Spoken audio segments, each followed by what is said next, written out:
जय हिंद सभी भाइयों को, जय श्री राम। मेरा नाम है अरुण सिंह तोमर, यानी कि डिफेंस उस्ताद।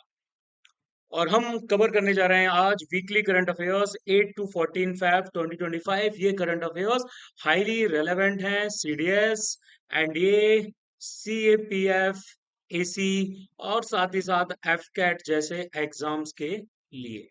ठीक है। करंट अफेयर्स की पीडीएफ आप लोगों को अप्रैल के 3rd वीक तक की मिल गई होगी। अगर नहीं मिली है तो भाई जाइए टेलीग्राम चैनल पे, वहां से डाउनलोड कर लीजिए। और सीडीएस का जो स्टडी ड्राइव है, अगर उसकी आपके पास में लिंक है, अगर नहीं है तो फिर आप डीएम करोगे तो मैं लिंक आपके साथ शेयर कर दूंगा। तो सीडीएस की स्टडी ड्राइव पर सीडीएस से रिलेटेड सारा का सारा स्टडी मटेरियल है, वहां पर जाके करंट अफेयर्स में से आप इसको डाउनलोड कर सकते हैं।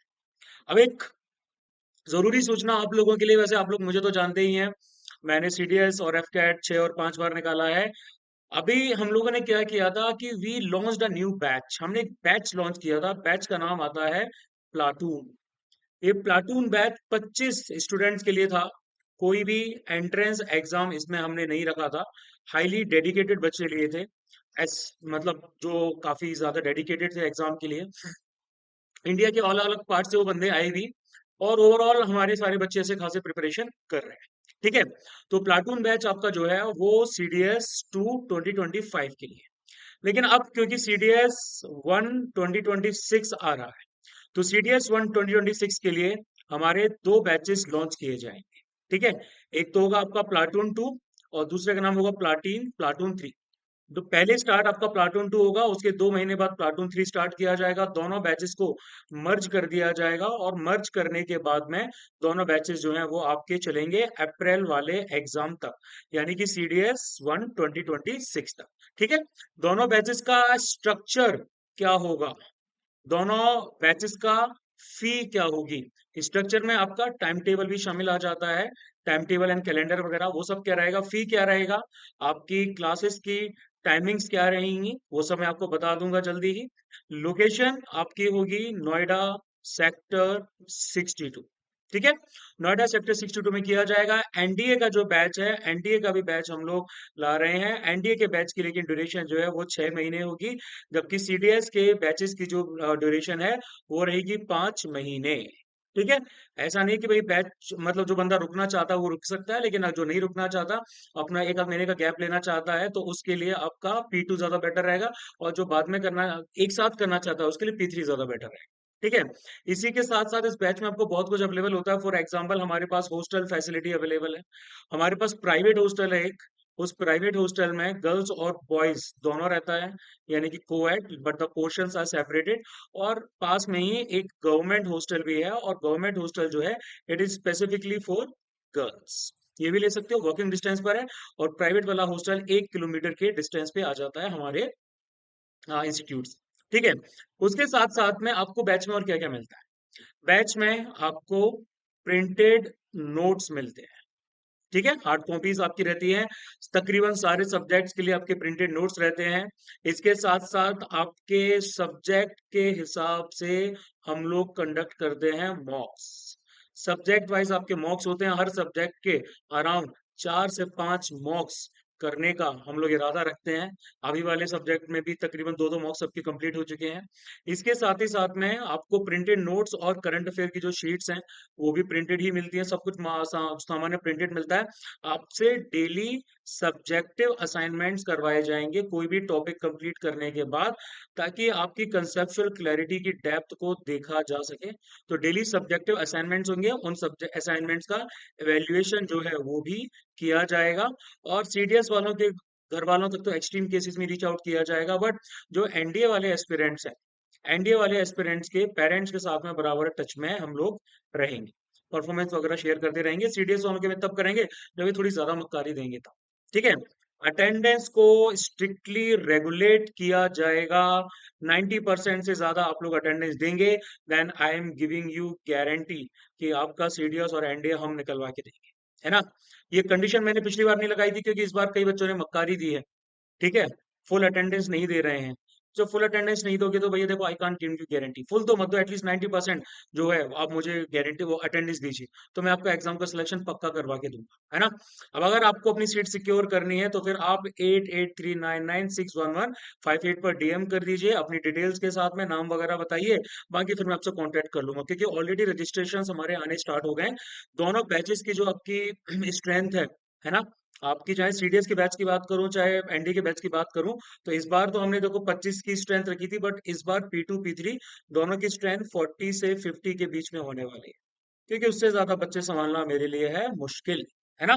मेरे लिए और टीम के लिए, दोनों के लिए चीजें थोड़ा सा मुश्किल हो जाएंगी।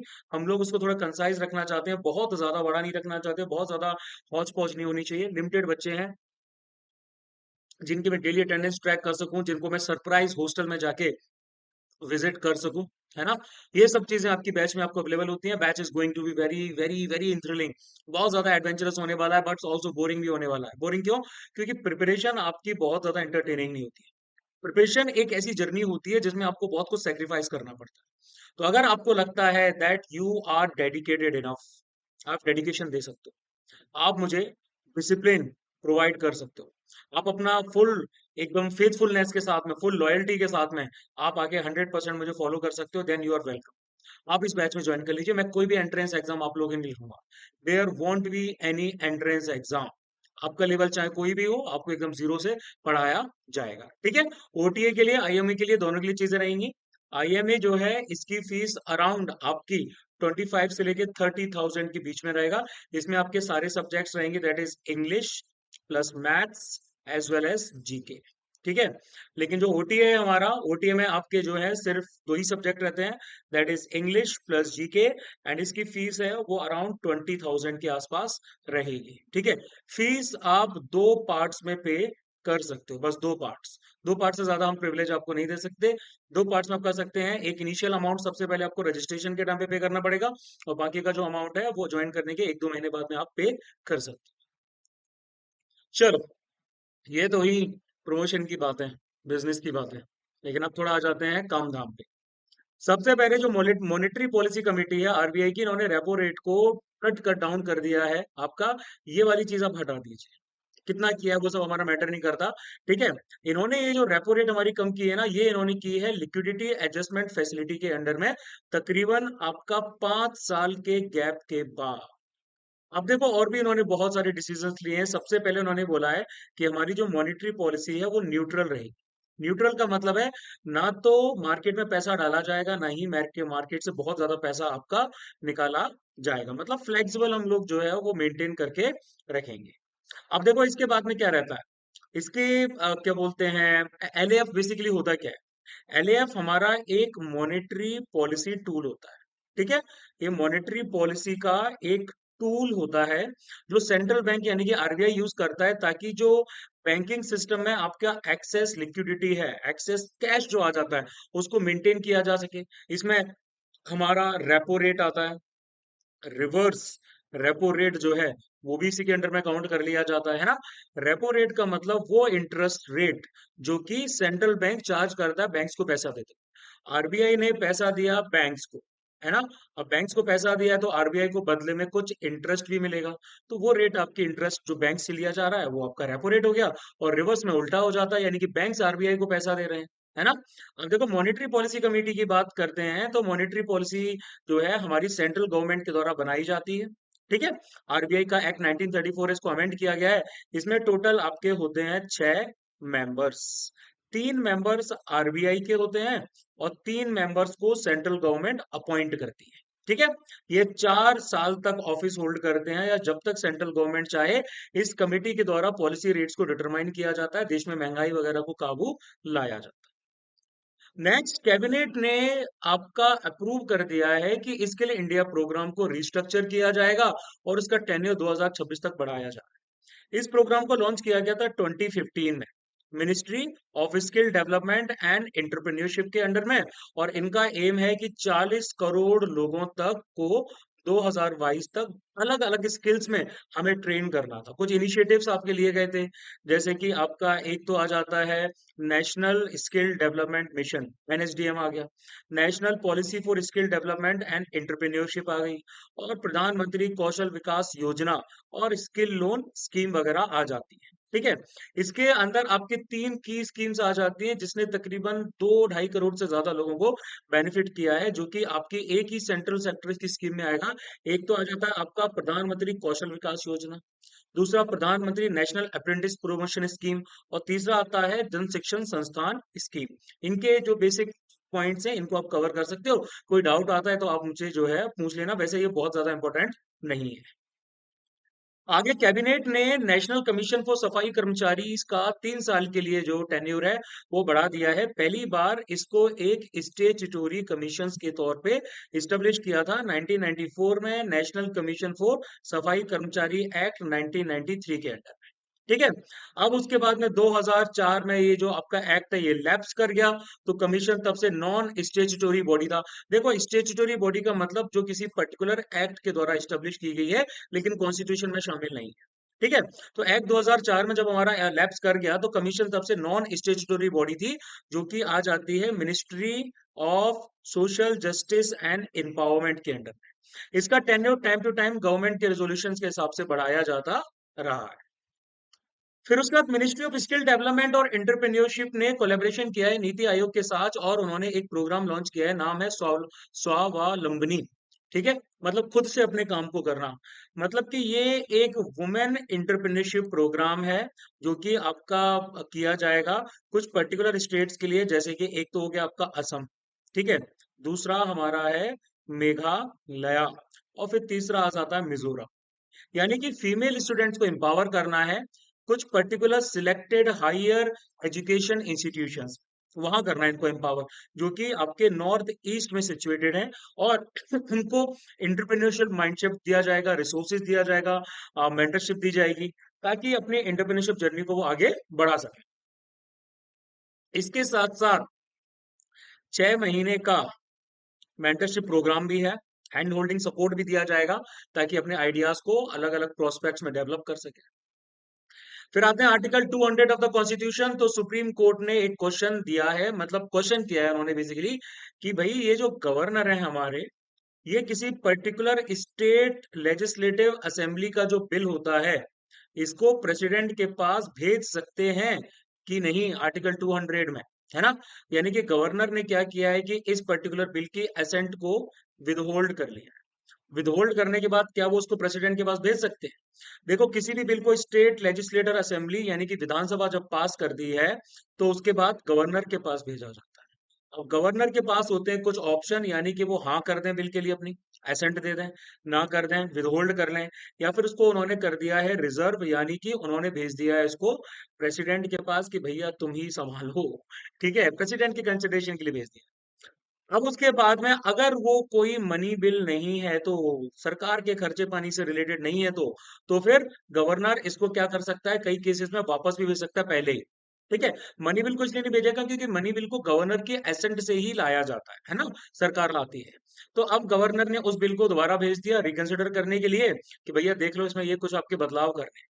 लेकिन अगर स्टेट लेजिस्लेटिव असेंबली ने दोबारा से उसको आपका पास करने के बाद में गवर्नर के पास में भेजा है ना, तो गवर्नर को उसको अप्रूव करना पड़ेगा। लेकिन यही बिल अगर गवर्नर अप्रूव फॉरवर्ड कर देता है प्रेसिडेंट के पास में, है ना, तो उस केस में प्रेसिडेंट के पास ऐसी कोई बाउंडेशंस नहीं है। लेकिन अगर वो बिल हमारा हाई कोर्ट की पावर्स को अफेक्ट करता है, यूजली उसी केस में गवर्नर क्या करता है, प्रेसिडेंट को अप्रूवल के लिए भेजता है। फिर अगर हम डिब्रू साइकोवा नेशनल पार्क की बात करते हैं, तो यूनियन एनवायरमेंट मिनिस्ट्री की जो फॉरेस्ट एडवाइजरी कमेटी है, उन्होंने बोला है कि डिब्रू साइकोवा नेशनल पार्क में कुछ रिसर्च और डेवलपमेंट के काम किए जाएंगे। मैटर ये करता है कि डिब्रू साइकोवा है कहाँ। जैसा आपको दिख रहा है कि असम नाम के स्टेट में सिचुएटेड है ना। ये एक नेशनल पार्क भी है, और ये एक बायोस्फीयर रिजर्व भी है। अगर इसके आसपास देखोगे तो इसके नॉर्थ में आपको यहाँ पर तकरीबन ब्रह्मपुत्र रिवर मिलेगी, और लोहित रिवर जो है वो भी मिलेगी। ठीक है, और इसके साउथ की तरफ अगर आप जाओगे तो आपको रिवर का नाम मिलेगा दिब्रू। दिब्रू नाम की रिवर है। यहाँ का वेजिटेशन है मॉइस्ट सेमी एवरग्रीन फॉरेस्ट और डेसिडियस फॉरेस्ट भी मॉइस्ट नेचर के यहाँ पर मिल जाते हैं। यहाँ पर आपको बहुत ज्यादा स्वैम्प फॉरेस्ट भी मिलेंगे। यहाँ पर आपको कुछ पर्टिकुलर टाइप के फेरल हॉर्सेस मिलेंगे, टाइगर्स हैं, एलिफेंट्स हैं, लेपर्ड्स हैं और जंगल कैट्स दिख जाए। फिर दशावतार थिएटर की बात करते हैं तो रिसेंटली दशावतार परफॉर्मेंसेस जो हैं वो महाराष्ट्र में स्टार्ट की गई हैं। ये ट्रेडिशनल थिएटर का फॉर्म है जिसका तकरीबन 800 साल पुराना हिस्ट्री आ जाता है। दशा अवतार का मतलब होता है 10 अवतार, भगवान विष्णु के 10 अवतारों के बारे में बताया जाता है ना। कौन कौन से अवतार हैं आपके? एक तो आ जाता है मत्स्य अवतार यानी कि फिश, एक आता है आपका कूर्म यानी कि टॉर्टोइज, फिर आता है आपका वराह यानी कि बोर, और आपका आता है नरसिम्हा। मूवी देख के आए होगे आप लोग अभी, नरसिम्हा वाली बहुत तगड़ी मूवी है। ठीक है, यानी कि आधे सिंह आधे नर यानी कि पुरुष, वामन यानी कि द्वार्फ, फिर आते हैं परशुराम, और फिर उसके बाद में आते हैं राम, फिर आते हैं कृष्ण, और कई लोग जो हैं भगवान बुद्ध को भी उनके अवतारों में मानते हैं। और नेक्स्ट जो आपका आने वाला है दैट इज कल्कि। ठीक है, ये कुछ हमारे पर्टिकुलर आपके अवतार आ जाते हैं, यानी कि एवोल्यूशन के ऑर्डर में भी इनको हम देख सकते हैं। अब इसके फीचर्स की बात करते हैं तो यहाँ पर आप देख सकते हो काफी ब्राइट मेकअप है ना। कॉस्ट्यूम्स हैं, म्यूजिकल इंस्ट्रूमेंट यूज किए जाते हैं इसमें। एक तो आपका पैडल हारमोनियम रहता है, ठीक है, तबला रहता है और एक जंज नाम का रहता है। ठीक है, अब ये आपका पॉपुलर आ जाता है सिंधु दुर्ग, जो कि सदर्न कोंकण रीजन में आता है महाराष्ट्र में और गोवा के आसपास। आगे रोडोडेंड्रोन की बात करते हैं। रोडोडेंड्रोन को हिंदी में बोला जाता है बुरांश, काफी ज्यादा फेमस है पहाड़ों में। एक रिसेंट स्टडी ने यह हाईलाइट किया है कि रोडोडेंड्रोन वत्ती जो है नागालैंड में जो पाया जाता है वो आपका थोड़ा सा थ्रेटेंड है, काफी ज्यादा खतरे वाली कंडीशन आ जाती है। ठीक है, इसी के साथ साथ में एक ऑर्किड की नई स्पीसीज भी मणिपुर में पाई गई है। अब देखो, रोडोडेंड्रोन की बात करते हैं तो इसकी अराउंड 1000 वाइल्ड स्पीसीज आ जाती है। फ्लोरिंग प्लांट होता है, इस तरह के फ्लावर्स इसमें दिखते हैं आपके, और ये मोस्टली आपको दिखेगा हिमालयाज में, हिमालयाज में प्लस साउथ ईस्ट एशिया में। छोटे थोड़े नंबरों में नॉर्थ अमेरिका में भी है, थोड़ा बहुत आपको यूरोप में भी मिलेगा, मिडिल ईस्ट में भी कहीं कार दिख जाता है ना। और उसके साथ साथ में नॉर्थ ईस्ट ऑस्ट्रेलिया में भी स्पॉट किया जा सकता है। ये नेशनल फ्लावर है नेपाल का, रोडोडेंड्रॉन आर्बोरियम नेशनल फेमल है, सॉरी नेशनल फ्लावर है नेपाल का। वहां पर इसको लाली गुरांस नाम से जाना जाता है। ठीक है, पिंक रोडोडेंड्रॉन जो है वो आपका हिमाचल प्रदेश का स्टेट फ्लावर है, पिंक वाला। ठीक, इसको इंडिकेटर स्पीसीज माना जाता है, मतलब कि ये किसी भी पर्टिकुलर एरिया के क्लाइमेट चेंज के बारे में बताती है। ट्रेडिशनल मेडिसिन में यूज किया जाता है। आगे हम पनामा की बात करते हैं जिसकी कैपिटल पनामा सिटी है। तो इंडिया और पनामा ने एक मेमोरेंडम ऑफ अंडरस्टैंडिंग साइन किया है, जिसके द्वारा इंडिया को कुछ particular projects like roads, community centres और एजुकेशन और हेल्थ केयर वगैरह में असिस्टेंस वगैरह प्रोवाइड करने का पूरा आपस में मेल मिलाप हुआ है। अब इसकी लोकेशन की बात करेंगे तो ऊपर देखो नॉर्थ अमेरिका है, नीचे साउथ अमेरिका है। तो पनामा हमारा सेंट्रल अमेरिका में आ जाता है। ठीक है, ये सेंट्रल अमेरिका में लाया करता है, जो कि पनामा नाम के एस्थमस पे आ जाएगा। एस्थमस का मतलब होता है कि दो बड़े बड़े लैंड के पीसेस हैं, उनको एक पतला सा स्ट्रिप ऑफ लैंड ज्वाइन कर रहा है। टेरिटोरियल बाउंड्रीज में इसके वेस्ट की तरफ है कोस्टारिका, ठीक है। कोलंबिया जो है वो इसके आ जाता है ईस्ट की तरफ, अगर आप इस पॉइंट ऑफ व्यू से देख रहे हो तो। ठीक है, मैरीटाइम बाउंड्री में कैरेबियन सी ऊपर की तरफ यानी कि अटलांटिक ओशन का एक्सटेंशन, और नीचे की तरफ आपका आ जाता है पैसिफिक ओशन। उसके साथ साथ यहाँ पर मेजर रिवर्स का नाम है रियो, चैग्रेस, रियो चैग्रेस है आपकी, और उसके साथ साथ में रियो चेप। माउंटेन रेंजेस में यहाँ पर आते हैं तवा सुरा माउंटेन्स, इनको कॉर्डियलेरा सेंट्रल भी कहा जाता है वेस्ट में, और कॉर्डिलेरा डे सैन ब्लास ये ईस्ट में आते हैं। पैनामा कैनाल भी यहाँ पर आती है जो कैरेबियन सी को डायरेक्ट एक्सेस देता है पैसिफिक ओशन के लिए। मेन मेड वाटरवे है, अटलांटिक और पैसिफिक को कनेक्ट करती है। वर्ल्ड का one of the most strategic canals आ जाता है, जो कि यूएस के दो वेस्ट कोस्ट को ईस्ट कोस्ट से जोड़ने का काम करता है। ठीक है, स्वेज कैनाल तो आपकी दूसरी आई जाती है, इसमें इंटरलॉकिंग सिस्टम है जो कि काफी ज्यादा बढ़िया है। आगे, informing accused the grounds of arrest is mandatory constitutional requirement. Supreme court ने बोला कि जिस बंदे को अरेस्ट कर रहे हो उसको बताओ कि भैया तुम्हें अरेस्ट क्यों किया जा रहा है, ऐसा बताना बहुत ज्यादा जरूरी है। केस का नाम हमारा आ जाता है Vihan Kumar versus state of Haryana. Supreme court ने बोला ये अनैतिक है, गैर कानूनी है कि पुलिस किसी अक्यूज्ड पर्सन को अरेस्ट कर रही है, उसको कोई लीगल ग्राउंड, किसी लीगल ग्राउंड के बिना, है ना। रूलिंग ने ये भी क्लैरिफाई किया है कि अरेस्ट माइट बी विटिएटेड, मतलब कि आपका जो इन्वेस्टिगेशन है, चार्जशीट है, ये सब चीजें आपकी उसके बाद में फॉलो अप भी किया जाना चाहिए। कुछ की हाइलाइट्स भी आ जाती हैं। सबसे पहले उन्होंने बोला कि ये फंडामेंटल राइट्स को वायलेट करता है।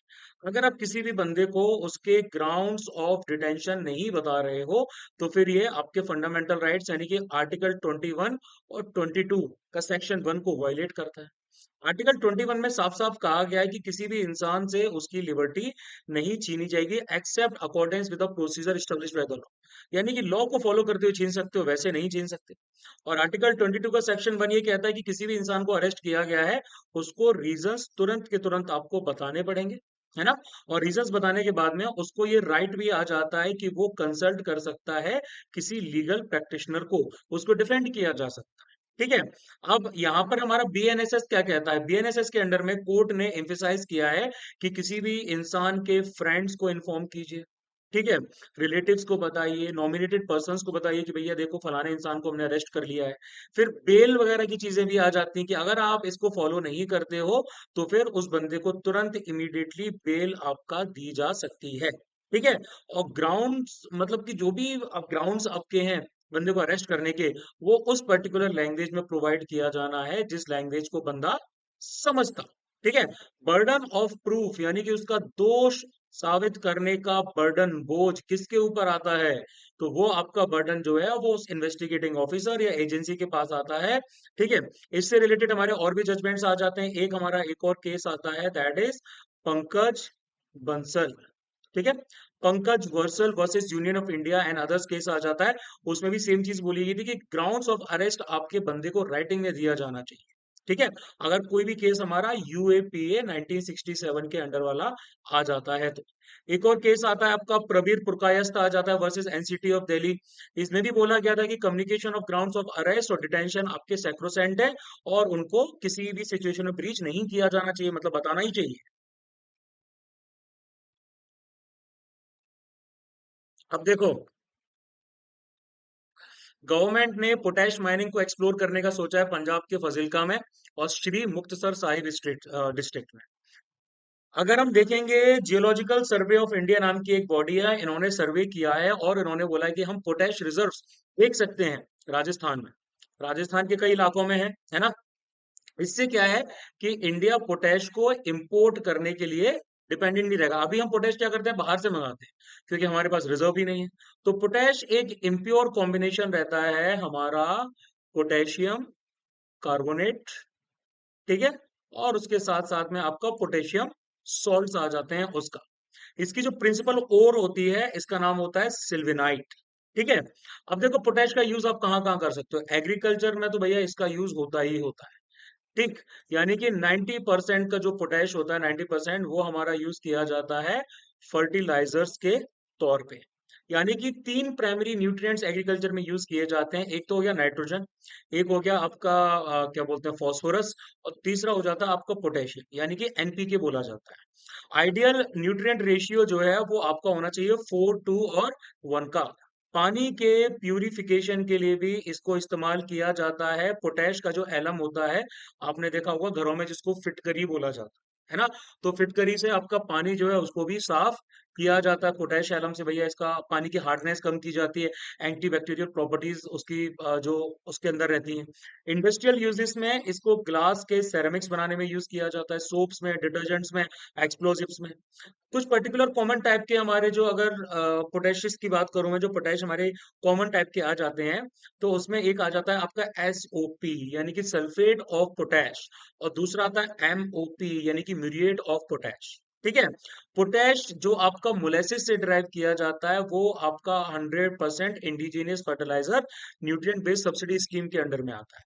खैर ये वाली चीज छोड़ दो, ये वाली लाइन दो तीन अब पढ़ना ही नहीं है आप लोगों को। ठीक है। इकोनॉमिक स्टेटस की बात करूं तो राजस्थान के पास 89% हमारा पोटैश के डिपॉजिट्स आते हैं, एमपी के पास में 5% और यूपी के पास में आते हैं 4%। इंडिया 100% अपना पोटैश का रिक्वायरमेंट इंपोर्ट के थ्रू पूरा करता है। ठीक है, इंडियन मिनरल ईयरबुक 2022 का ईएस डेटा। उसके बाद इंडिया के जो फार्मास्यूटिकल एक्सपोर्ट्स हैं वो आपके 350 बिलियन से ज्यादा क्रॉस कर सकते हैं 2047 में, है ना। इस रिपोर्ट को रिलीज किया गया है इंडियन फार्मास्यूटिकल अलायंस के साथ कोलैबोरेशन में। स्टेटस की बात करें तो इंडिया का जो रैंक है वो थर्ड आ जाता है वॉल्यूम के हिसाब से, और 14th आ जाता है आपका ग्लोबली वैल्यू के हिसाब से, है ना। हम लोग टॉप प्रोड्यूसर हैं जेनेरिक ड्रग्स के, यानी कि ग्लोबल डिमांड का 20% हम पूरा करते हैं, वर्ल्ड की वैक्सीन का 60% हम पूरा करते हैं। एक्टिव फार्मास्यूटिकल इंग्रेडिएंट की बात करें, एपीआई की बात करते हैं तो चाइना का जो एपीआई एक्सपोर्ट है उसमें काफी ज्यादा डिक्लाइन हो रहा है उसकी पॉलिसीज की वजह से। लाइक आपका यूनाइटेड स्टेट्स की बायो सिक्योर पॉलिसी है जिसके जरिए वो लोग चाइना से उनकी ट्रेड वॉर वगैरह चल ही रहे हैं, है ना। तो उससे क्या पड़ रहा है कि हमें थोड़ा ज्यादा बेटर कंडीशन पड़ रही है, अब शायद वो भी चेंज हो गया हो, तो हम एटलीस्ट चाइना का 20 से 30% जो मार्केट लूज हुआ है उसको कैप्चर कर सकते हैं। ठीक। एपीआई का मतलब रहता है बायोलॉजिकली एक्टिव कंपोनेंट, जो किसी ड्रग को क्या करता है, वो टारगेटेड इफेक्ट देता है।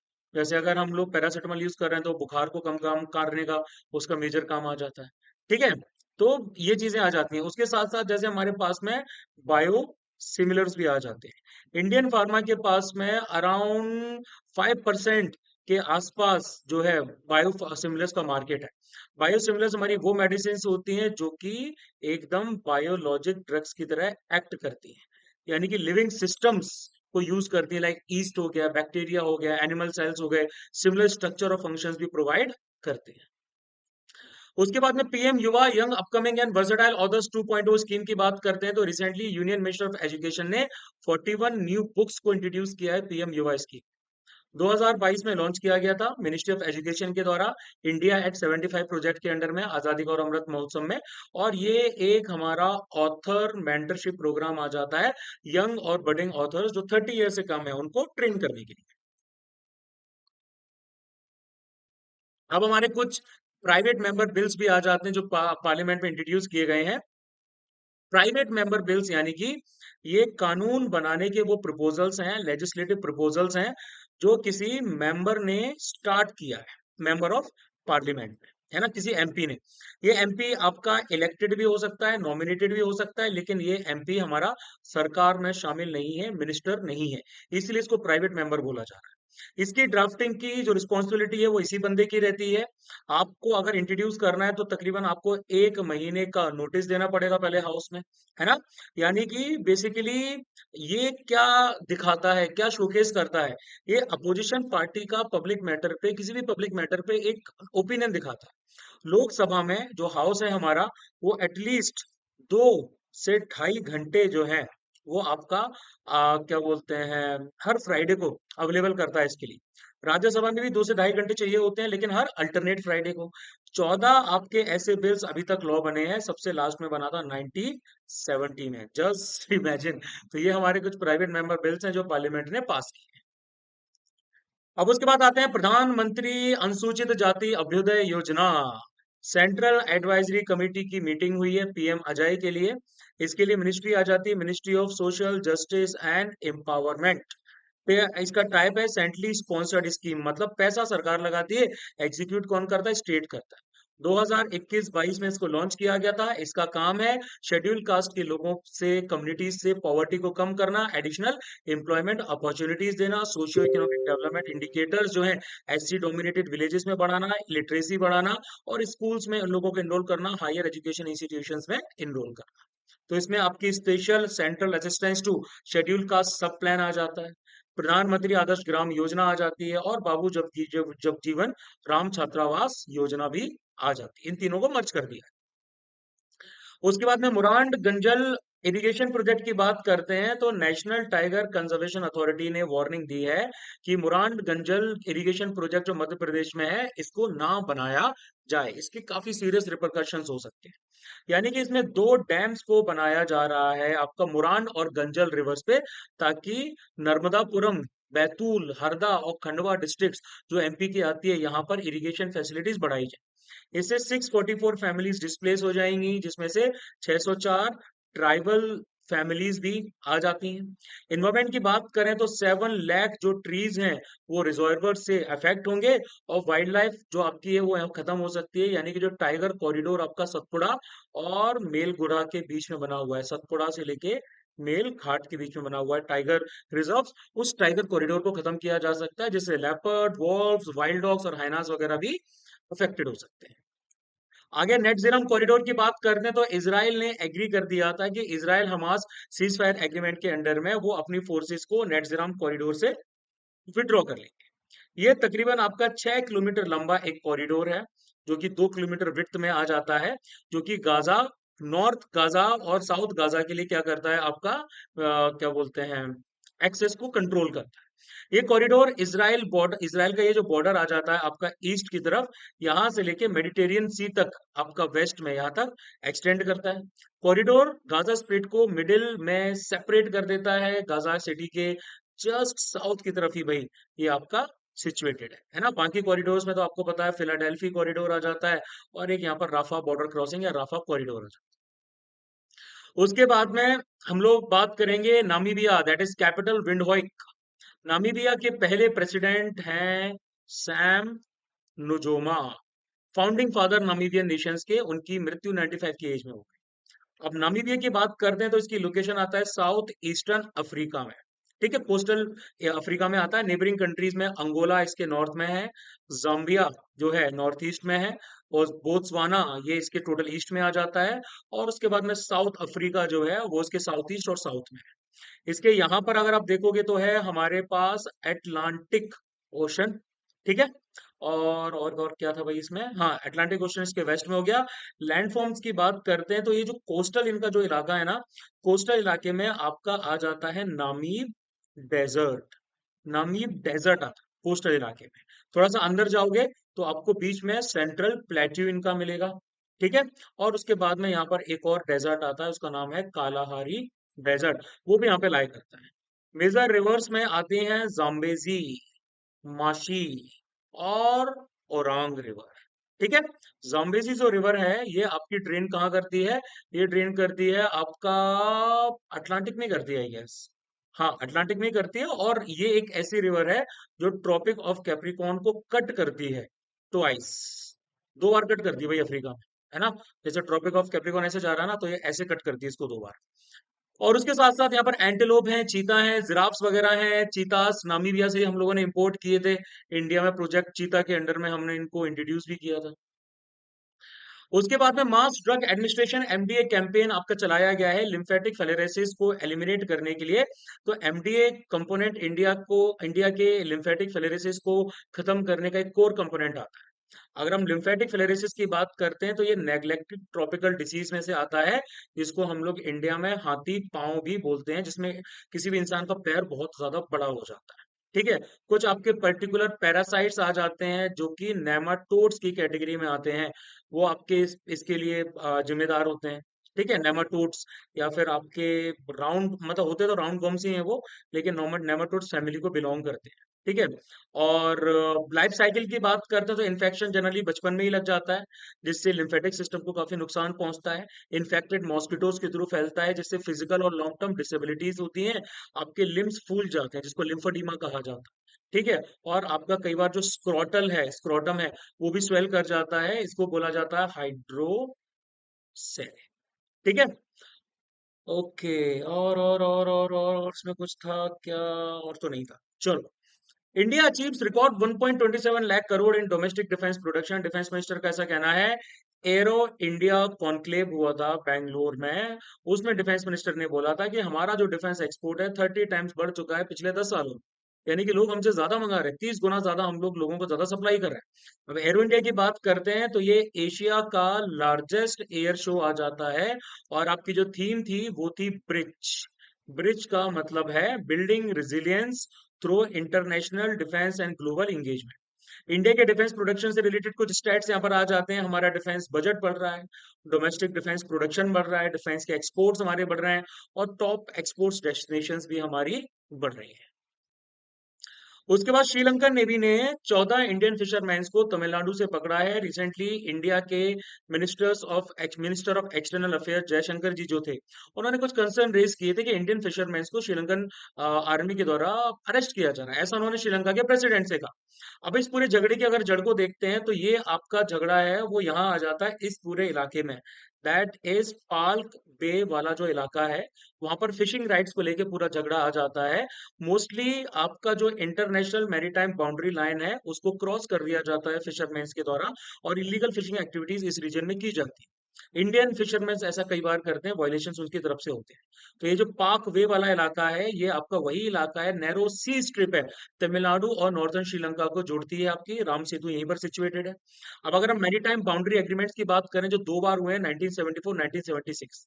1974 में हमारा जो एग्रीमेंट हुआ था उसमें आपका ये जो आइलैंड आ जाता है कच्छा थीगू, ये जो आइलैंड है ये आपका श्रीलंकन साइड पे की तरफ लाई करता है ना, हमारे इंटरनेशनल मैरीटाइम बाउंड्री लाइन के आसपास। लेकिन इंडियन फिशरमैन जो है इनको यहाँ का एक्सेस दे दिया गया था कि आप अपने नेट्स जो हैं वो यहाँ पर आके सुखा सकते हैं, और annual saint Antony Anthony church festival मनाने के लिए भी आ सकते हैं। 1976 में जो एग्रीमेंट हुआ था इसमें गल्फ ऑफ मन्नार और बे ऑफ बंगाल की बाउंड्रीज को डिलीनेट कर दिया था। अब देखो बेसिकली ऐसा होता क्यों है, ऐसा इसलिए होता है क्योंकि ट्रेडिशनल फिशिंग प्रैक्टिसेस की वजह से तमिलनाडु के फिशरमैन जो है वो आईएमबीएल को क्रॉस कर जाते हैं हिस्टोरिकल फिशिंग पैटर्न्स को फॉलो करते हुए, और उनके खुद के फिश के स्टॉक्स जो हैं वो खाली हो जाते हैं।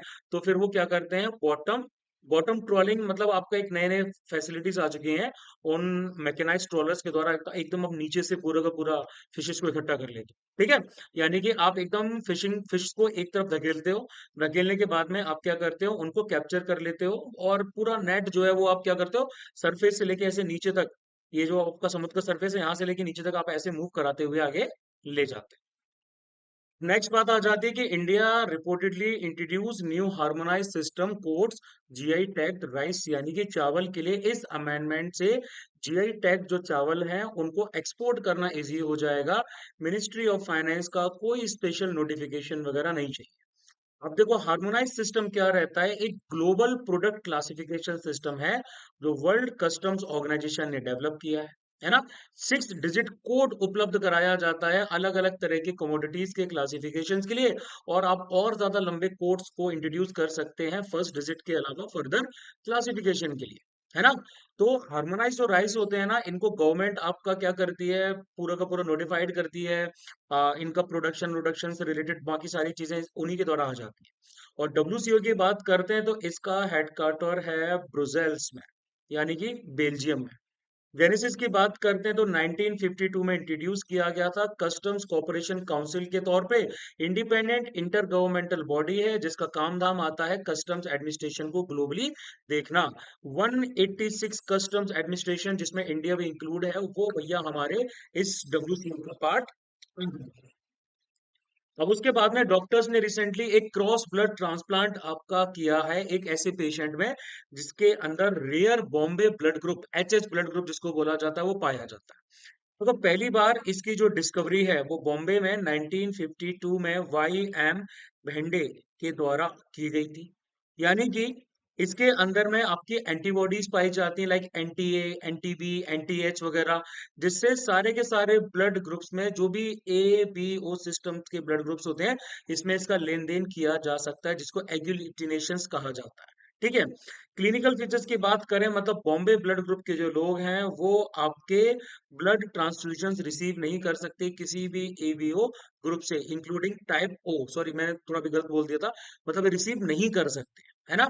मतलब कि जो भी आपके एबीओ ग्रुप वाले रिलेटेड आ जाते हैं जिसमें टाइप ओ भी आ जाता है, जिसमें एच एंटीजन आता है, ये सारे के सारे आप नहीं ले सकते, ये दूसरे बॉम्बे ब्लड ग्रुप वाले बंदे से ही ले सकते हैं। उसके बाद में इंडिया और इजप ने जॉइंट मिलिट्री एक्सरसाइज की है cyclone 25, location is in Rajasthan. Objective तो आपको पता है वही डेजर्ट वॉरफेयर एंड वगैरह वगैरह। जाम्बिया की बात करेंगे जिसके कैपिटल है लुसाका, तो बायलैटरल मीटिंग कंडक्ट की गई थी इंडिया के डिफेंस मिनिस्टर और जाम्बिया के मिनिस्टर ऑफ डिफेंस के बीच में एरो इंडिया 2025।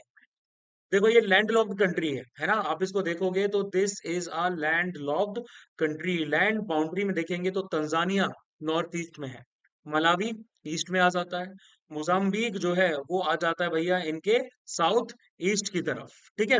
और इसके बाद में आपका जिम्बाब्वे जो है वो आ जाएगा प्रॉपर साउथ में, बोत्सवाना और नामीबिया साउथ वेस्ट में, अंगोला वेस्ट में है, और डेमोक्रेटिक रिपब्लिक ऑफ कॉन्गो इनके नॉर्थ में। क्लाइमेट आता है ट्रॉपिकल क्लाइमेट, इक्वेटर के थोड़ा पास आ जाते हैं ये। थोड़ा सा रेनी सीजन रहता है अक्टूबर से लेके अप्रैल तक। और रिवर्स यहाँ पर भी आती है जाम्बेजी रिवर, जहां पर आता है विक्टोरिया फॉल्स, ठीक है। विक्टोरिया फॉल्स यहीं पर आता है। कफुए रिवर है, लोअंगवा रिवर भी यहाँ पर आ जाती है। यहाँ की हाईएस्ट पीक का नाम है माफिंगा सेंट्रल, जो माफिंगा हिल्स में सिचुएटेड है, जाम्बिया और मलावी के बॉर्डर के आसपास। Transparency international releases corruption perception index 2024। CPI 180 countries को रैंकिंग देती है, टेरिटरीज को रैंकिंग देती है perceived level of public sector corruption पे, कि गवर्नमेंट में कितना करप्शन है। स्केल जीरो, जीरो का मतलब होता है हाईली करप्ट, है ना, और 100 का मतलब होता है वेरी क्लीन, ठीक है। 85% वर्ल्ड पॉपुलेशन जो आपकी है कंट्रीज में रह रही है सीपीआई वाली, वो आपका 50 से कम स्कोर में आ रहा है, मतलब करप्शन का लेवल काफी ज्यादा है। इंडिया ने 100 में से 38 स्कोर किया था, ठीक है। 2023 से हमारा एक पॉइंट कम हो चुका है और हमारी रैंक थी 96। लीस्ट करप्ट में हमारी आती है डेनमार्क, डेनमार्क के बाद में फिनलैंड एंड देन सिंगापुर, और मोस्ट करप्ट में आती है आपकी साउथ सूडान, और उसके बाद में सोमालिया एंड देन वेनेजुएला। आगे, India become the second largest country in fish production. 2013 और 14 में इंडिया का फिश प्रोडक्शन 95 लाख टन हुआ करता था, है ना, जो अप्रोक्सीमेटली डबल हो गया है, 184 लाख टन पहुंच चुका है 2023 2024 में। India second largest fish producing country बन चुका है। 8% शेयर है हमारा ग्लोबल फिश प्रोडक्शन में। मेजर फिश प्रोड्यूसिंग स्टेट्स में आंध्र प्रदेश आता है, वेस्ट बंगाल है और कर्नाटक है। इनलैंड फिशरीज आपका अराउंड 75% टोटल फिशरीज के आउटपुट में करता है कंट्रीब्यूट। ग्लोबली इंडिया का जो रैंक है वो सेकेंड आ जाता है एक्वाकल्चर प्रोडक्शन में। श्रिम्प के प्रोडक्शन में हम लीड करते हैं, और थर्ड हम आ जाते हैं आपके कैप्चर फिशरीज प्रोडक्शन में। उसके बाद यूनियन मिनिस्टर ने रिसेंटली हाईलाइट किया है कि प्रधानमंत्री दक्षता और कुशलता संपन्न हितग्राही योजना की इंपॉर्टेंस को। सबसे पहली बात, सेंट्रल सेक्टर की स्कीम है, यानी कि पैसा भी सरकार लगाती है सेंट्रल, और एग्जीक्यूट भी वो करते हैं। 5 साल के पीरियड के लिए अप्रूव किया था 2021 से लेके 2026 तक। Ministry of social justice and empowerment के द्वारा इसमें शॉर्ट टर्म ट्रेनिंग दिलवाई जाती है, upskilling, reskilling, entrepreneurship development programme आ जाते हैं, जो पर्टिकुलर ट्रेनिंग इंस्टीट्यूट्स करवाते हैं जो इनके अंदर में एनरोल्ड। किस किस को कराया जाता है? शेड्यूल कास्ट को, शेड्यूल ट्राइबल्स को, ओबीसीज आ जाते हैं आपके, ईडब्ल्यूएस आ जाते हैं आपके, डिनोटिफाइड ट्राइब्स यानी कि डीएनटी, सफाई कर्मचारी वगैरह वगैरह सब इसमें इंक्लूड किए जाते हैं। Age is 18 to 45 years. Income criteria, यानी कि ऐसा कोई इनकम का लिमिट यहाँ पर नहीं रखा गया है। शेड्यूल कास्ट, सफाई कर्मचारी के लिए, वेस्ट पिकर्स हैं, डिनोटिफाइड ट्राइब हैं। ओबीसीज और ईडब्ल्यूएस के लिए 3 लाख से कम फैमिली का एनुअल इनकम होना चाहिए। अब आते हैं doctrine of pith and substance पे। तो रिसेंटली सुप्रीम कोर्ट ने सेंटर की प्ली को कर दिया है डिसमिस, है ना, कि हम जो है सर्विस टैक्स जो है प्रमोशन पे लगाया जा रहा है, ठीक है, मार्केटिंग पे या लॉटरी टिकट्स की जो सेल होती है उन पे आपका सर्विस टैक्स लगाया जाता है। तो सुप्रीम कोर्ट ने सेंटर की प्ली को आपका डिसमिस कर दिया कि भैया मत लगाओ, है ना। उन्होंने ये बोला कि टैक्सेशन की जो पावर है ना लॉटरीज वगैरह से रिलेटेड, वो आता है सिर्फ स्टेट्स के पास में, है ना। उन्होंने 2012 का सिक्किम हाई कोर्ट का एक फैसला जो है, रूलिंग थी, उसको अपहेल्ड किया, जो कि doctrine of pith and substance पे बेस्ड थी। हाई कोर्ट ने ये ऑब्जर्व किया था कि पावर टू लेवी टैक्स, ठीक है, टैक्स लगाने की जो पावर है लॉटरीज पे, ठीक है, इनको गेम्स ऑफ चांस की कंसिडर में रखा जाता है, जो कि बैटिंग और गैम्बलिंग में आते हैं, जो कि लिस्ट 2 में लाई करते हैं ऑफ द 7th शेड्यूल, यानी कि आर्टिकल आ जाता है 246। ये एक्सक्लूसिवली स्टेट लेजिस्लेचर का काम है, डॉक्ट्रिन ऑफ पिथ और सब्सटेंस ये डिटरमाइन करता है कि कौन सा गवर्नमेंट का लेवल एम्पावर्ड होता है कोई भी लॉ बनाने के लिए। अगर लेजिस्लेटिव पावर्स में कोई भी कंफ्यूजन आता है ना, तो ये कौन भैया कानून बनाएगा। इसके हिसाब से जब भी कभी क्वेश्चन हमारे सामने आता है किसी भी पर्टिकुलर लॉ के बारे में, किसी भी पर्टिकुलर सब्जेक्ट के बारे में, तो कोर्ट उसके सब्सटेंस को देखता है, मैटर को देखता है कि वो किससे जुड़ा हुआ आ जाएगा। उसके बाद में राइट टू रिजर्वेशन की बात करेंगे तो सुप्रीम कोर्ट ने ये कहा है कि कोई फंडामेंटल राइट नहीं है कि रिजर्वेशन मिलना ही चाहिए। आर्टिकल 16 की क्लॉज 4 में और आर्टिकल 16 के क्लॉज 4A में कॉन्स्टिट्यूशन में है ना, ये इनेबलिंग प्रोविजंस है, यानी कि स्टेट के ऊपर डिपेंड करता है। आर्टिकल 16 का सेक्शन 4 जो है वो स्टेट यानी कि सरकार को एम्पावर करता है कि आप रिजर्वेशन के लिए प्रोविजंस बना सकते हैं। किसके लिए? किसी भी बैकवर्ड क्लासेस के लिए, है ना। और आर्टिकल 16 का 4A का सेक्शन ए जो है वो आपका बोलता है कि भैया आप प्रमोशन के लिए क्या कर सकते हैं, प्रमोशन के लिए रिजर्वेशन का प्रोविजन बना सकते हैं। इन आर्टिकल्स के द्वारा स्टेट और बाकी के लोगों को ये मैंडेट नहीं दिया गया है कि आपको हर सिलेक्शन प्रोसेस में रिजर्वेशन जो है वो लागू करना ही पड़ेगा। ये बोला गया है कि अगर आपको लगता है तो फिर आप कर सकते हो, लेकिन स्टेट का जो डिसीजन होता है कि नॉट टू प्रोवाइड रिजर्वेशन, उसको भी किसी पर्टिकुलर डेटा के द्वारा बैक्ड होना चाहिए। क्यों रिजर्वेशन नहीं दिया जा रहा है, एक वैलिड रीजनिंग होनी चाहिए। आगे नॉर्डिक बाल्टिक 8 कंट्रीज की बात करेंगे तो प्राइम मिनिस्टर ऑफ इंडिया ने president of Republic of Estonia के साथ में मीटिंग की है, मोदी जी ने मीटिंग की है ना। मिनिस्टीरियल एक्सचेंजेस हुए हैं इंडिया नॉर्डिक बाल्टिक फॉर्मेट में। अब देखो इंडिया नॉर्डिक बाल्टिक एक कोलैबोरेशन है इंडिया और NB8 कंट्रीज के बीच में। ये एक तरीके से इनफॉर्मल रीजनल कोऑपरेशन ग्रुप है, इसको इंस्टीट्यूशनलाइज नहीं किया गया है। और इसमें नॉर्डिक कंट्रीज आ जाती है। कौन कौन सी नॉर्डिक कंट्रीज है भैया? आपकी डेनमार्क है, ठीक है। डेनमार्क के बाद में फिनलैंड है, फिनलैंड के बाद में आइसलैंड जो है वो भी आ जाता है, नॉर्वे भी है, स्वीडन भी है, और बाल्टिक कंट्रीज आ जाती हैं, एस्टोनिया, लेटविया और लिथुनिया। ये सब इसके अंदर में जुड़ी हुई है, ठीक है। इंडिया का जो ट्रेड है NB8 कंट्रीज के साथ में वो आपका 2023 में तकरीबन $9 बिलियन था, ठीक है। और स्वीडन जो है वो इंडिया का टॉप ट्रेडिंग पार्टनर रहा है इस पर्टिकुलर रीजन से। आगे आगे बात करते हैं इंक्रीजिंग सैलिनिटी लेवल्स जो आपके बढ़ रहे हैं उससे पुंछा पैडी कल्टीवेशन कुत्तनट केरला में काफी सीरियस थ्रेट हो रहा है। अब देखो कुत्तनड वेटलैंड एग्रीकल्चर सिस्टम एक globally important agricultural heritage system है, यानी कि GIAHS। पैडी की बात करें, पैडी यानी कि चावल, ये आपका कल्टीवेशन जो इसका रहता है वो कब किया जाता है? सी लेवल पे, समुद्र के लेवल पे इसको तभी कल्टीवेशन किया जा सकता है कि जब यहाँ के जो स्वाम्स हैं उनमें से पानी निकाला जाए, खारा पानी यहाँ पर ना रहे।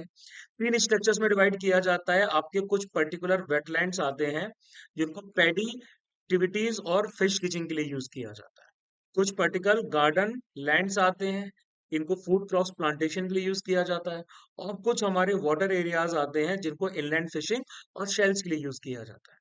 GIHS की बात करेंगे तो ये लिविंग हेरिटेज सिस्टम है जो कम्युनिटीज मेंटेन करती हैं अपने आसपास टेरिटरीज में जहां पर वो रहती हैं। फूड एंड एग्रीकल्चर ऑर्गेनाइजेशन इनको डिजिग्नेशन देता है। इंडिया में 3 ऐसी जगह आ जाती है। एक तो आ जाता है सैफरॉन हेरिटेज ऑफ कश्मीर, दूसरा आता है कोरापुट का traditional agriculture that is in Orissa, और तीसरा आ जाता है कुत्तानड वेल्टलैंड एग्रीकल्चरल सिस्टम। उसके बाद इंडिया का जो पाम ऑयल इंपोर्ट है वो 14 साल के सबसे लोएस्ट पे पहुंच चुका है। पाम ऑयल का शेयर अगर हम इंडिया का देखते हैं, टोटल एडिबल ऑयल इंपोर्ट्स को अगर हम देखेंगे तो पहली बार 30% से कम हुआ है ना। क्यों? क्योंकि cost effective alternative like soya oil वगैरह मार्केट में आ चुके हैं। पाम ऑयल क्या होता है? पाम ऑयल का मतलब ये रहता है अफ्रीकन ऑयल पाम का जो ट्री रहता है, तो उससे जो ऑयल निकाला जाता है इसको बोला जाता है एलेसिस ग्वीनिनसिस, ठीक है। 2 टाइप के पाम ऑयल होते हैं। एक तो रहता है आपका क्रूड पाम ऑयल, यानी कि जिसको निकाला जाता है फ्रूट के पल्प से, ठीक है, जिसको कुकिंग के लिए यूज किया जाता है। और दूसरा आपका रहता है पाम कर्नल ऑयल, इसको सीड से निकाला जाता है ना। इसको नॉन एडिबल पर्पसेस के लिए यूज किया जाता है, लाइक कॉस्मेटिक्स वगैरह हो गया, और उसके साथ साथ में फार्मास्यूटिकल्स वगैरह हो गए। दोनों के दोनों ऑयल्स आपके कलरलेस होते हैं, ऑर्डरलेस रहते हैं, रिलेटिवली टेस्टलेस पाए जाते हैं।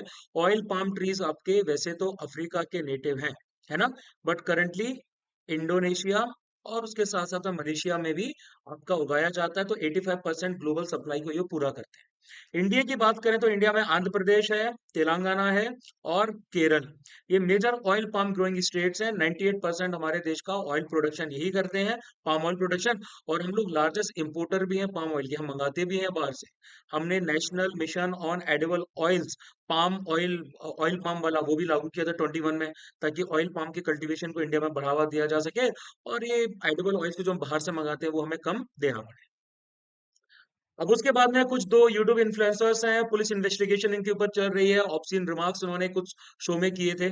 लीगल टर्म्स में अगर हम ऑब्ससिनिटी को देखते हैं तो ये भद्दापन, इंडिसेंट एक्सप्रेशन रहता है जिससे वर्ड्स, एक्शन या गेस्चर्स के थ्रू दिखाया जाता है। एथिकल इश्यूज क्या है? सबसे पहली बात, freedom of expression versus obscenity laws की अगर हम बात करें, है ना, फ्रीडम ऑफ एक्सप्रेशन, एक्सप्रेशन करने का अधिकार, और भद्दे एक्सप्रेशन करने के अधिकार में आपका किसी भी तरह के ऑब्ससीन रिमार्क्स करना नहीं आता। कॉन्स्टिट्यूशन ने फ्रीडम ऑफ स्पीच दी है आर्टिकल 19 में, बट इस राइट पे रिस्ट्रिक्शंस लगे हैं भारतीय न्याय संहिता के अंडर में, है ना। सब्जेक्टिविटी इन डिफाइनिंग ऑब्ससेनिटी, किसी के लिए कोई चीज ऑब्सीन हो सकती है, किसी के लिए नहीं हो सकती, तो एक ऑब्जेक्टिव डेफिनेशन नहीं है हमारे पास, लोग अपने अपने हिसाब से उसका इंटरप्रिटेशंस निकालते हैं। एक केस आया था, अवीक सरकार, ठीक है, versus state of West Bengal case. वहां पर सुप्रीम कोर्ट ने बोला था कि एक कम्युनिटी के लिए जो ऑब्सीन है हो सकता है वो दूसरे के लिए ना। उसके बाद एक एंगल आ जाता है सेंसरशिप का, क्या उस पर रोक लगा दिया जाए, वर्सेस आर्टिस्टिक फ्रीडम का। यानी कि सेंसरशिप जो है उससे आप पब्लिक मोरालिटी रोकना चाहते हैं, और फ्रीडम ऑफ आर्टिस्ट जो है वो खुद को एक्सप्रेस करना चाहते हैं। जैसे M.F. हुसैन की बात करते हैं, मकबूल फिदा हुसैन, मकबूल फिदा हुसैन वर्सेस राजकुमार पांडे केस में कोर्ट ने ये बोला था कि न्यूडिटी का मतलब आपका जो है वो ऑब्ससिनिटी नहीं है, एथिकल डिलेमा आ जाता है। लेकिन एक पॉइंट कोर्ट ने नहीं बोला, वो ये कि M.F. हुसैन जो है उन्होंने सिर्फ हिंदू देवी देवताओं के ही नंगे चित्र बनाए थे, किसी और मजहब, किसी और धर्म के नहीं। तो सारा आर्टिस्टिक फ्रीडम हिंदू धर्म के प्रति ही आपका आ जाता है। उसके बाद सुप्रीम कोर्ट जो है उन्होंने सेंटर और इलेक्शन कमीशन ऑफ इंडिया से बोला है कि लाइफ टाइम बार जो कन्विक्टेड मेंबर्स ऑफ पार्लियामेंट और विधायकों पे लगाया जाता है उसको लेके कुछ चीजें पूछी हैं। जैसे कि एक particular PIL, public interest litigation आपकी फाइल की गई है जिसमें कॉन्स्टिट्यूशनल वैलिडिटी को चैलेंज किया गया है ना। ये हमारा RPA, representation of people act 1951 के अंडर में आता है, जिसमें क्रिमिनल्स को प्रिवेंट किया जाता है कि आप दोबारा पॉलिटिक्स में एंटर नहीं कर सकते, जैसे कि लालू प्रसाद यादव, सजा हो गई तो अब चुनाव नहीं लड़ सकते। RPA एक्ट 1951 में उन लोगों को डिस्क्वालीफाई किया जाता है जिनको किसी क्रिमिनल ऑफेंस का कन्विक्शन जिनको मिला होता है ना। इनको तकरीबन 2 साल से लेके 6 साल के बीच की सजा सुनाई जाती है कोर्ट के द्वारा। अब association for democratic reforms ADR के हिसाब से अगर देखा जाए तो 543 में से 251, यानी कि 46% इलेक्टेड MPs 2024 में क्रिमिनल केसेस उन पे लगे हुए हैं। 171 जो है उन पे सीरियस क्रिमिनल चार्जेस आते हैं, रेप, मर्डर, किडनैपिंग वगैरह। और कोई भी कैंडिडेट जो किसी क्रिमिनल बैकग्राउंड से बिलोंग करता है उसके जीतने के चांसेस ज्यादा रहते हैं ऐसे कैंडिडेट के कंपैरिजन में जो क्लीन बैकग्राउंड। इससे रिलेटेड अगर ऐसे जजमेंट्स को देखें तो हमारा वही केस आता है, ADR, association for democratic reforms case 2002। इसमें बोला गया था कि सब तरह के, इलेक्शन कमीशन को बोला गया था कि आप जब भी नॉमिनेशन पेपर फाइल करवाते हैं तो जो भी कैंडिडेट इलेक्शन लड़ने आ रहा है उसके क्रिमिनल केसेस और सारी हिस्ट्री आपके पास में होना चाहिए। गलत अगर प्रोवाइड किया तो उसका कैंडिडेचर कैंसिल हो जाए। लिली थॉमस केस जो आपका था 2013 का, उसमें कोई भी सिटिंग लेजिस्लेटर है, चाहे MP है, MLA है, उसको डिस्क्वालिफाइड कर दिया जाएगा अगर उसके ऊपर में 2 साल से ज्यादा की सजा उसको सुना दी गई। Public interest foundation versus Union of India case 2019 में पॉलिटिकल पार्टीज को अपनी वेबसाइट्स पे अपने सारे बंदों के, अपने सारे लीडर्स का या जो चुनाव लड़ रहे हैं उनका पूरा इंफॉर्मेशन भी डालना पड़ेगा सोशल मीडिया और लोकल न्यूज़पेपर्स में। उसके बाद स्पेस एक्स की स्टार लिंक की सैटेलाइट इंटरनेट आपका भूटान में अवेलेबल होने लगा है। स्टार लिंक जो है ये बेसिकली एक कॉन्स्टलेशन है, ग्रुप ऑफ आर्टिफिशियल सैटेलाइट्स है। थाउजेंड्स ऑफ सैटेलाइट्स हैं इसमें जो प्लेनेट को ऑर्बिट करती हैं, अर्थ के थोड़ा ज्यादा नजदीक आती हैं, कई बार आसमान में विजिबल भी होती हैं, 550 किलोमीटर की हाइट पे आ जाती है, पूरे ग्लोब को कवर करती है। अब स्टारलिंक की सैटेलाइट्स लो ऑर्बिट में आती हैं तो इनकी लेटेंसी थोड़ी सी लोअर रहती है। इनका काम है ग्लोबल ब्रॉडबैंड कवरेज प्रोवाइड करना रिमोट एरियाज में। देखो हमारे पास फाइबर नेटवर्क आते हैं, हमारे पास सेलुलर नेटवर्क्स आते हैं, बट उनसे अलग यहाँ पर किसी भी प्रकार का ग्राउंड इंफ्रा नहीं चाहिए, है ना। इंडिया ने अभी तक स्टारलिंक को परमिशन इंडिया में ऑपरेट करने की नहीं दी। पारस टू स्पेक्ट्रोग्राफ और सब सैटर्न एक्सोप्लैनेट की बात करें तो फिजिकल रिसर्च लेबोरेटरी के साइंटिस्ट जो हैं उन्होंने एक नया डेंस एक्सोप्लैनेट ढूंढ निकाला है using PARAS two spectrograph at mount Abu telescope. ठीक है। एक्सोप्लैनेट का मतलब ये रहता है कि एक ऐसा प्लैनेट जो सब सैटर्न कैटेगरी में आ जाता है ना, नेपच्यून के आसपास आ जाता है, थोड़ा थोड़ा अर्थ जैसा सिमिलर भी रहता है। और अगर हम पारस 2 की बात करते हैं, है ना, तो पारस 2 PRL advanced radial velocity Abu sky search spectrograph जो है स्टेट ऑफ द आर्ट जो आपका क्या बोलते हैं फैसिलिटी आ जाती है। ठीक है। और यहाँ पर स्पेक्ट्रोग्राफ की बात करेंगे तो एक ऐसा इंस्ट्रूमेंट होता है जो लाइट को क्या करता है, डिस्पर्स कर देता है, जिससे आप फर्दर एनालिसिस कर सकते हैं। ठीक है। कंपोजिशन और प्रॉपर्टीज के बारे में जान सकते हैं। ये सबसे हाईएस्ट रेजोल्यूशन वाला एशिया के अंदर आ जाता है। उसके बाद में पीएससी ने अर्ज किया है गवर्नमेंट को कि टोल टैक्स जो आपके रूल लाए गए हैं नेशनल हाईवेज के लिए इनको रिव्यू कीजिए। अब ये जो हमारी पीएससी है, ठीक है, पार्लियामेंट्री एडवाइजरी कमेटी, पहली बार 1921 में सेटअप की गई थी मॉन्टेग चैम्सफोर्ड रिफॉर्म्स के अंडर में। ठीक है। कॉन्स्टिट्यूशन की बात करें कमेटी की, तो हर साल इसको बनाया जाता है आपका rules and procedures and conduct of business in the Lok Sabha के हिसाब से। 22 मेंबर्स आते हैं, 15 लोकसभा से, 7 राज्यसभा से। 1 साल का इनका टर्म रहता है। किसी भी मिनिस्टर को मेंबर नहीं बनाया जाता है। कमेटी का चेयरमैन अपॉइंट किया जाता है लोकसभा के द्वारा, लोकसभा के स्पीकर्स के द्वारा। मेंबर्स में से ही इनका काम होता है गवर्नमेंट के खर्चों को देखना, अकाउंट्स की फाइनेंसिंग को देखना, पार्लियामेंट के द्वारा जो चीजें अप्रोप्रिएट की गई हैं उनको भी जांचना। उसके बाद एक सर्वे कंडक्ट किया गया by the fishery survey of India. इसमें नए फिशिंग ग्राउंड्स अरेबियन सी में देखे गए हैं। अगर हम एफएसआई की बात करें, नोडल फिशरी इंस्टीट्यूट आ जाता है इंडिया का, जो ministry of fisheries animal husbandry and dairying के अंडर में लाई करता है। इनका काम क्या है? इनका काम है सर्वे करना, असेसमेंट करना मरीन फिशरी रिसोर्सेज को इंडियन एक्सक्लूसिव इकोनॉमिक जोन्स में, आसपास के समुद्री इलाके हैं वहां पे देखना। यहाँ पे मेरीन इंजीनियरिंग डिवीजन भी आ जाता है जो एफएसआई के अंडर में काम करता है, डीप सी फिशिंग वेसल के मेंटेनेंस का काम करता है। सबसे पहले इसको deep sea fishing station project के तौर पे 1946 में स्टार्ट किया गया, फिर साइंस एंड टेक्नोलॉजी इंस्टीट्यूट के तौर पे 1988 में रिकॉग्नाइज किया। तो ब्रह्मगिरी वाइल्ड लाइफ सेंचुरी की बात करें तो स्टेट गवर्नमेंट्स जो हैं वो क्या करना चाह रही हैं, वो एक गांव बनाना चाहती हैं। किसके लिए बनाना चाहती हैं? ट्राइबल्स के लिए। कहाँ बनाना चाहती हैं? इस वाइल्ड लाइफ सेंचुरी के बफर जोन में। ठीक है। बफर जोन एक ऐसा डेजिग्नेटेड एरिया होता है वाइल्ड लाइफ सेंचुरी के आसपास जिससे सेंचुरी की बायोडाइवर्सिटी और इकोसिस्टम बचता है। सबसे अंदर कोर जोन रहता है, फिर ट्रांजिशन जोन रहता है, फिर उसके बाहर आपका बफर जोन रहता है। ये पूरी ब्रह्मगिरी जो आपका आ जाता है, ये कहाँ आता है? ये आता है वेस्टर्न घाट्स के अंदर। यहाँ पर कर्नाटक की कोडागु डिस्ट्रिक्ट है, वहां लाई कर। ये सेंचुरी का नाम आता है ब्रह्मपुरी पीक से, जो यहाँ का हाईएस्ट पॉइंट है। यहाँ पर एवरग्रीन के साथ साथ सेमी एवरग्रीन फॉरेस्ट भी आपको मिल जाएंगे। यहाँ पर 16 टेम्परेट ग्रासलैंड्स हैं, वो भी मिलेंगे आपको। उसके बाद प्रेसिडेंट ऑफ इंडिया ने क्या किया है? प्रेसिडेंट ऑफ इंडिया ने प्रोक्लेमेशन जारी किया है कि प्रेसिडेंट रूल, राष्ट्रपति शासन लगाया जा रहा है मणिपुर में, है ना। अब देखो भाई, ये 11वीं बार ऐसा हो रहा है 2001 2002 से कि ऐसा इम्पोजिशन मणिपुर में लगाया गया है। स्टेट असेंबली को सस्पेंड कर दिया गया है। अब आर्टिकल 356 को फॉलो करते हुए प्रेसिडेंट का रूल किसी भी स्टेट में लगाया जा सकता है, अगर प्रेसिडेंट को स्टेट गवर्नर की रिपोर्ट मिल रही है कि गवर्नमेंट जो स्टेट की है उसको कॉन्स्टिट्यूशन के हिसाब से नहीं चलाया जा सकता।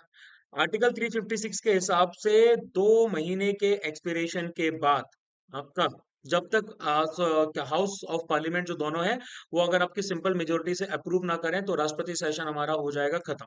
इसके लिए मतलब पार्लियामेंट्री अप्रूवल जरूरी चाहिए होता है। फिर उसके बाद आप क्या कर सकते हैं, इसको 6 महीने 6 महीने करके आप इसको आगे की तरफ बढ़वा सकते हैं। मैक्सिमम एक्सटेंशन इसका 3 साल तक हो सकता है। पार्लियामेंट्री अप्रूवल हर 6 महीने में करवाना है, और प्रेसिडेंट इसको कभी भी सब्सिक्वेंट प्रोक्लेमेशन के जरिए वापस भी ले सकते हैं। कॉन्सिक्वेंसेस क्या होते हैं? स्टेट गवर्नमेंट टोटली प्रेसिडेंट के अंडर में आ जाती है। स्टेट विधानसभा तो खत्म कर दी गई, और सरकार चलाई जाती है प्रेसिडेंट के द्वारा। प्रेसिडेंट स्टेट लेजिस्लेचर के जितने काम है पार्लियामेंट को दे देते हैं कि भैया तुम ही कानून बनाओ, तुम ही इनका बजट पास करो। इससे लेकिन आपका जो स्टेट का हाई कोर्ट है उसकी फंक्शनिंग पे कोई फर्क नहीं पड़ता है। यहाँ पर एक केस आता है हमारा, S R Bombay. S R Mumbai versus Union of India 1994 का केस आता है। उसमें सुप्रीम कोर्ट ने कहा था कि आर्टिकल 356 को भी जुडिशियल रिव्यू के दायरे में रखा गया है, कि अगर कहीं पर भी आपका राष्ट्रपति शासन लगता है तो प्रेसिडेंट जो है वो बाद में कोर्ट में देखा जा सकता है। ये कुछ आपके पर्टिकुलर पॉइंट्स आ जाते हैं कि किस स्टेट में कितनी बार राष्ट्रपति शासन लगाया गया है। This is very very important, इसको अच्छे से याद करना। उसके बाद में हम बात करते हैं डोकरा आर्ट वर्क की। तो रिसेंटली इंडियन पीएम ने डोकरा आर्ट पीसेस फ्रेंच प्रेसिडेंट को गिफ्ट में दी है। ठीक है, अब देखो इनके ओरिजिन की बात करते हैं, तो ये इनका ओरिजिन आता है ढोकरा डमार ट्राइब से। ट्रेडिशनल मेटल स्मिल्स होते हैं, यानी कि मेटल का काम करते हैं सेंट्रल इंडिया में, छत्तीसगढ़ का एरिया, झारखंड का एरिया, वेस्ट बंगाल का, और उड़ीसा का। टेक्निक में लॉस्ट वैक्स टेक्निक यूज की जाती है, जिसको सायरे पेड्यूए कहा जाता है या फिर मेटल कास्टिंग कहा जाता है। इसका अर्लीस्ट एग्जांपल की बात करें तो ये तकरीबन 4000 साल से प्रैक्टिस की जाती रही है। अर्लीस्ट तो आपका डांसिंग गर्ल आ जाती है मोहन जोदड़ो की। ठीक है, थीम्स की बात करें तो नेचर, माइथोलॉजी और एवरीडे लाइफ से थीम्स ये लोग डिराइव कर लेते हैं। आइंस्टाइन की बात करते हैं तो यूरोपियन स्पेस एजेंसी का जो यूक्लिड स्पेस टेलीस्कोप है, उन्होंने आइंस्टीन रिंग को ढूंढ निकाला है एक, जिसका नाम है NGC 6505। ये पर्टिकुलरली आपकी एक रिंग ऑफ लाइट आ जाती है, पहली बार 1987 में इसको डिस्कवर किया गया था। डार्क मैटर के आसपास आती है, गैलेक्सीज या फिर क्लस्टर ऑफ गैलेक्सीज के आसपास, यानी कि स्ट्रॉन्ग ग्रेविटेशनल लेंसिंग यहाँ पर होती है। ग्रेविटेशनल लेंसिंग कब होती है आपकी? जब एक मैसिव सेलेस्टियल बॉडी, ठीक है, वो एक ग्रेविटेशनल फील्ड क्रिएट करती है, डिस्टॉर्ट करती है, लाइट को एम्पलीफाइड कर देती है डिस्टेंट गैलेक्सी से। जो मतलब कि अगर ये आपका एरिया आ गया तो पीछे वाली गैलेक्सीज की जो लाइट वगैरह है उसको डिस्टॉर्ट कर देगी। ठीक है, आगे बात करते हैं सरोजनी नायडू की। 1879 टू 1949 नेशनल वुमेन डे हमारा ऑब्जर्व किया गया Feb 13 को, सरोजनी नायडू को ऑनर करने के लिए, उनकी लिजेसी को, इंडिपेंडेंस, वुमेन्स राइट और एम्पावरमेंट के लिए। इनको नाइटिंगेल ऑफ इंडिया, भारत कोकिला भी कहा जाता है। प्रोमिनेंट लीडर और पोइट आती है इंडिया के फ्रीडम स्ट्रगल में। 1947 में वो फर्स्ट वुमेन थी इंडिया की जो गवर्नर बनी यूनाइटेड प्रोविंस यानी कि यूपी की। ठीक है, इंडिपेंडेंस मूवमेंट को 1905 में उन्होंने ज्वाइन कर लिया था बंगाल के पार्टीशन के बाद, और उसी के साथ साथ में उन्होंने वुमेन्स की इंडिया एसोसिएशन को 1917 में उसकी स्थापना की, को फाउंडर थी बेसिकली। और all India home rule league की 1919 में वो पार्ट भी थी। 1925 में फर्स्ट इंडियन वुमेन थी, प्रेसिडेंट थी इंडियन नेशनल कांग्रेस की, और सिविल डिसोबीडियंस मूवमेंट के साथ साथ क्विट इंडिया मूवमेंट में पार्टिसिपेट किया। 1931 में गांधी जी को सेकंड राउंड टेबल कॉन्फ्रेंस के लिए लंदन में उन्होंने अकोम्पनी किया, और वहां पर उन्होंने कमेंट भी किया कि भाई गांधी जी की गरीबी को मेंटेन करने के लिए हमें बहुत खर्चा करना पड़ता है। ठीक है, कुछ उन्होंने लिटरेरी वर्क्स भी लिखे हैं, golden threshold, bird of time, broken wing, etcetera. तो बस लास्ट में आप लोगों को ये रिमाइंड करना था कि भाई देखो हमारा जो बैच है बहुत फ्लॉलेस तरीके से चलता है। स्टूडेंट के सारी कंसर्न्स को देखा जाता है, सारी चीजों को देखा जाता है, टाइमली आपके मॉक्स होते हैं, टाइमली आपके डेली असाइनमेंट्स होते हैं। ठीक है, आपकी हॉस्टल्स में विजिट्स की जाती हैं हफ्ते में 2-3 बार, और उसके साथ साथ में आपके हालचाल वगैरह लिए जाते हैं। मॉक्स हो गए, असाइनमेंट्स हो गए, हॉस्टल हो गए, और आपकी अटेंडेंस को प्रॉपरली रेगुलेट भी किया जाता है। तो अपकमिंग CDS 1 2026 जो कि अप्रैल में कंडक्ट होगा, अगर उसके लिए आप प्रिपरेशन कर रहे हो, जी जान झोंक देना चाहते हो, तो फिर आप आ जाइए नोएडा। नोएडा आ जाओ, मिलके प्रिपरेशन करेंगे, है ना। आप लोग DM मुझे कर सकते हैं 8839961158 पर, और उसके बाद मैं आपको बाकी की डिटेल शेयर कर दूंगा। फॉर्मली हमने अभी लॉन्च नहीं किया है, बट कई लोग थोड़ा बाद में देखेंगे, तो रिमाइंडर्स मैंने अभी से डालने स्टार्ट कर दिए हैं, बैच के लिए बहुत इंपॉर्टेंट रिमाइंडर है। ठीक है, करंट अफेयर्स को अगर आपको डाउनलोड करना हो तो आप ये फरवरी वाले जो क्या बोलते हैं फोल्डर है, इसमें से फरवरी वाले जो करंट अफेयर्स हैं उनको आप डाउनलोड कर सकते हैं। In the end, like share comment and subscribe the channel. बहुत अंडररेटेड चैनल है हमारा, कंटेंट एकदम टॉप नॉच है। आप लोग टेलीग्राम पे भी स्कैन करके हमें फॉलो कर सकते हो, बिकॉज टेलीग्राम पे आपको सारे पीडीएफ्स वगैरह डाउनलोड करने को मिल जाएंगे, और इंस्टाग्राम पे भी कर सकते हो, यहाँ पर सारी की सारी अपडेट्स जो है वो आपको अवेलेबल हो जाए। बस मैं इतना इतना ही कहना था। चिल कीजिए। जय हिंद टू यू।